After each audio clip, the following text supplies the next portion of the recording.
Now we're back to Brussels and to Signe RATSO, Deputy Director General, DG Research and Innovation at the European Commission.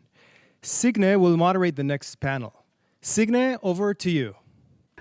To join this climate policy forum of the EU and Israel, and the session which is discussing our cooperation on research and innovation.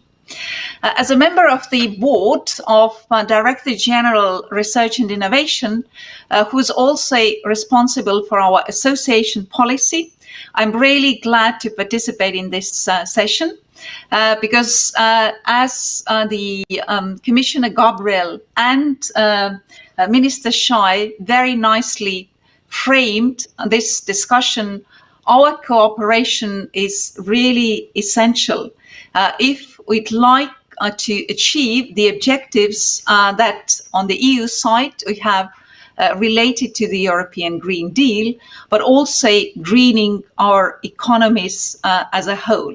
So we can only achieve these objectives if we collaborate very closely together.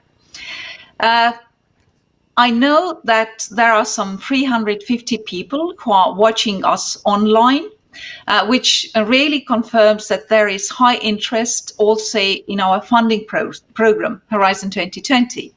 And as we know, more than a third of its funding is already allocated to climate-related research and innovation.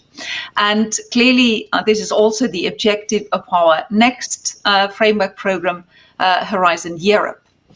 Really a massive scale-up of technological, social, business and governance innovation is needed to bring about transformational change, as conventional approaches are no longer enough. Therefore, I'm really pleased to introduce two important perspectives in this debate. One from the business and the other from the European Institute of Innovation and Technology.